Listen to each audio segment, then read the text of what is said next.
लेकिन अमृतमय बता दिया भागवत को आपने। अब हम क्या करें? बोले पिबत भागवतम रसमालयम, बोले पियो। बंधु भागवत की कथा तो सुनी जाती है, पी नहीं जाती। लेकिन भागवत जी में लिखा कि पिबत भागवतम रसमालयम। अरे कितनी बार पिए? अभी तो दिल्ली में पी रहे थे, 15 दिन पहले बेंगलोर में पी रहे थे, 1 महीने पहले हरिद्वार में पी के आए, बोले कोलकाता में पी के आए। बोले कितनी बार पिए? बोले बार बार पियो। यदि भागवत की कथा पी नहीं जाती तो इसमें लिखा क्यों पिबत भागवतम? ये तो कथा सुनी जाती है तो लिखते शृणु भागवतम, बोले सुनो, लेकिन लिख दिया पिबत भागवतम। बंधु इसका कारण पता है आपको? जो वस्तु सुनी जाती है इधर से सुनी इधर को निकल जाती है, और जो वस्तु पी जाती है वो सीधी अंदर जाती है। एक बहुत बड़ी सत्संगी थे, स्वर्णकार थे, 2 मूर्ति बनाई, दोनों मूर्ति पीतल की बनाई, एकदम पीतल की। इको कम करो थोड़ा, इको कम।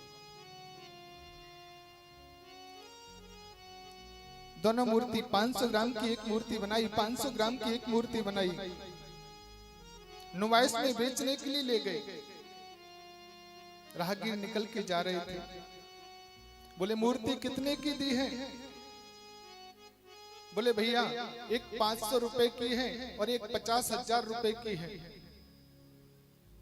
बोले 50,000 रुपए वाली जो मूर्ति है क्या सोने की है? बोले नहीं नहीं साहब, एकदम पीतल की मूर्ति है, दोनों ही पीतल की हैं, दोनों मूर्ति एक जैसी हैं, दोनों का नाक नक्शा रूप रंग सब कुछ एक जैसा है। एक संत सत्संगी तपस्या से उठकर के निकल के जा रहे थे।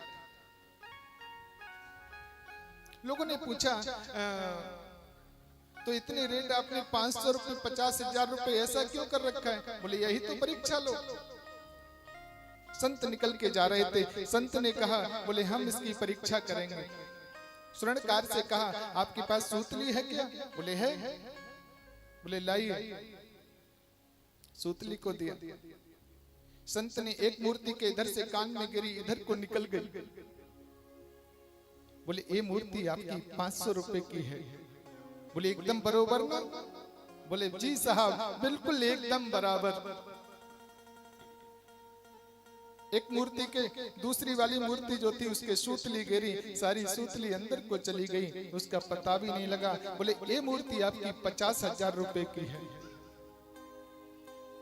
बोले जो बात अंदर चली जाए उसको पीना कहते हैं, और जो सुन करके इधर से सुना इधर को निकाल दिया जाए उसको सुनना कहते हैं। तो भागवत की कथा बंधु कभी सुनी नहीं जाती है। भागवत की कथा इसीलिए लिखा है पिबत भागवतम रसमालयम, मुह रहो रस का भूल भाव कहा। बोले कितनी बार पिए? बोले बार बार पियो। 1 बार नहीं, 2 बार नहीं, 10 बार नहीं, बोले हजारों बार पियो। बोले कब तक पिए? बोले जब तक जीते रहो तब तक पीते रहो। कहने का मतलब यह है कि इधर से सुनकर के उधर निकाल देवे वो तो खाली श्रोता है, और श्रोता जो सुनकर के अपने जीवन में, अपने आचरण में, अपने विचार में उतार ले वो श्रोता है। रामचरित जय सुनत अघाई, रस विशेष जाना तिन नाही। जिन हरि कथा सुनी नहीं काना, श्रवण रंग अहि भांत समाना। जो परमात्मा की कथा को सुन करके ये कहते बहुत सुन लिया, रोज वही पंडित जी हैं, रोज मिलते हैं, रोज आते हैं। बोले क्या कथा को सुनना? तो मानो उसने कथा के महत्व को ही नहीं समझा, उसने भागवत जी के महत्व को नहीं जाना। ऐसा जिसके मन में भाव आता है वो कथा के तत्व को नहीं समझता है, कथा की महिमा नहीं समझ पाया, वही कह सकता है बहुत कथा सुन लिया, अब क्या सुनेंगे, क्या करेंगे कथा सुन करके? वही कथा, वही पंडित जी, वही आचार्य जी। इसीलिए कहते हैं कि मुह रहो रस का भूय भाव कहा। कथा के रस का पान करो, 1 बार नहीं हजारों बार करो। अब उसी प्रसंग पर चलते हैं जिस पर कल गए थे। नैमिषारण्य क्षेत्र में सूत जी महाराज विराजमान हैं। सौनिकादिक 88,000 ऋषि सम्मुख बैठे हुए हैं। 88,000 ऋषियों के मध्य से एक व्यक्ति प्रसन्न कर रहा है। क्या? सूत जी महाराज से पहला प्रसन्न किया। महाराज, मानव के लिए परम धर्म क्या है? ध्यान देना, बड़ी सुनने योग्य बात है। ये परम धर्म क्या है? क्या प्रातः काल 4 बजे उठ करके स्नान करना धर्म है?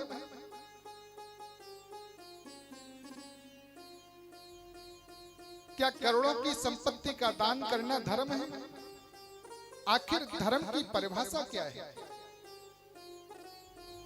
मनुष्य के लिए सबसे बड़ा जो कर्तव्य रूपी धर्म है वह क्या है? हजारों संत बैठे हैं, सबकी तरफ से एक प्रसन्न कर रहा है। दूसरा प्रसन्न महाराज हमारा यह है कि जब हम मंदिर में पूजा करने जाते हैं, कोई कहता है शंकर जी सबसे बड़े हैं, कोई कहता है दुर्गा माता जी सबसे ऊंचे पर बैठी हैं, वो सबसे बड़ी हैं, कोई कहता है भैरव बाबा सबसे बड़े हैं, कोई कहता है गदाधारी सबसे बड़े हैं। और वैसे भी कलयुग में कहीं न कहीं हर वर्ष कोई न कोई देवी प्रकट हो जाती है। प्रेम से बोलो जय श्री कृष्ण। हाँ, कहीं न कहीं कोई न कोई देवता, हर वर्ष देवता प्रकट हो जाते। तो कभी मन में भ्रांति पैदा नहीं हो जाती कि हम पूजा करें तो किसकी करें? कभी हम भ्रमित हो जाते हैं।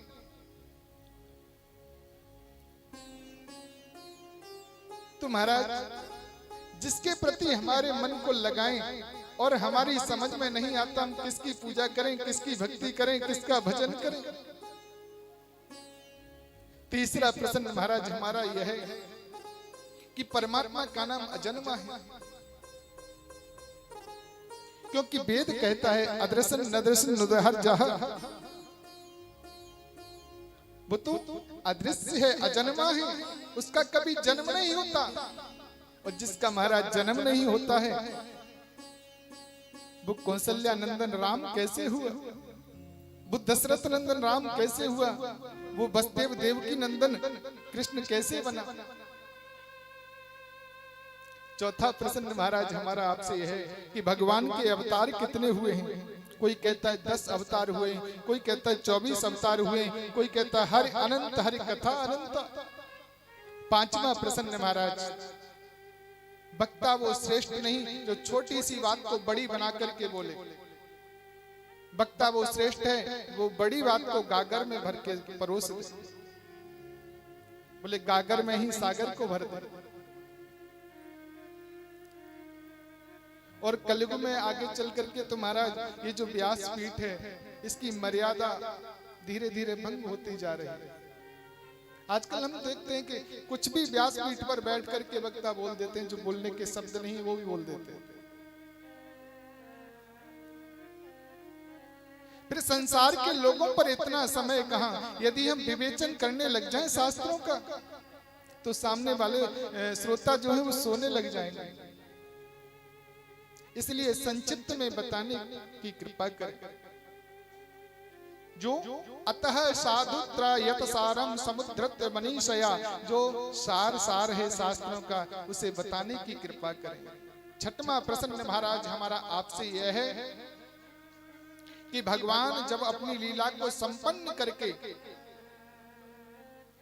चले जाते हैं तो धर्म किसकी शरण में जाता है? क्योंकि भगवान ने स्वयं गीता में कहा है कि धर्म संस्थापनार्थाय संभवामि युगे युगे। मैं धर्म की स्थापना करने के लिए युग युग में अवतार लेकर के आता हूँ। यदि हम भगवान की बात पर विश्वास करें तो भगवान अपनी लीला को संपन्न करके जब इस धरा को छोड़ करके चले गए तो धर्म तो अकेला पड़ गया होगा। धर्म किसकी शरण में गया होगा? कृपया करके हमारे 6 प्रश्नों के उत्तर आप स्पष्ट दीजिए। सौनकादिक ऋषियों के मन में प्रश्नों को सुनकर के सूत जी महाराज गदगद हो गए।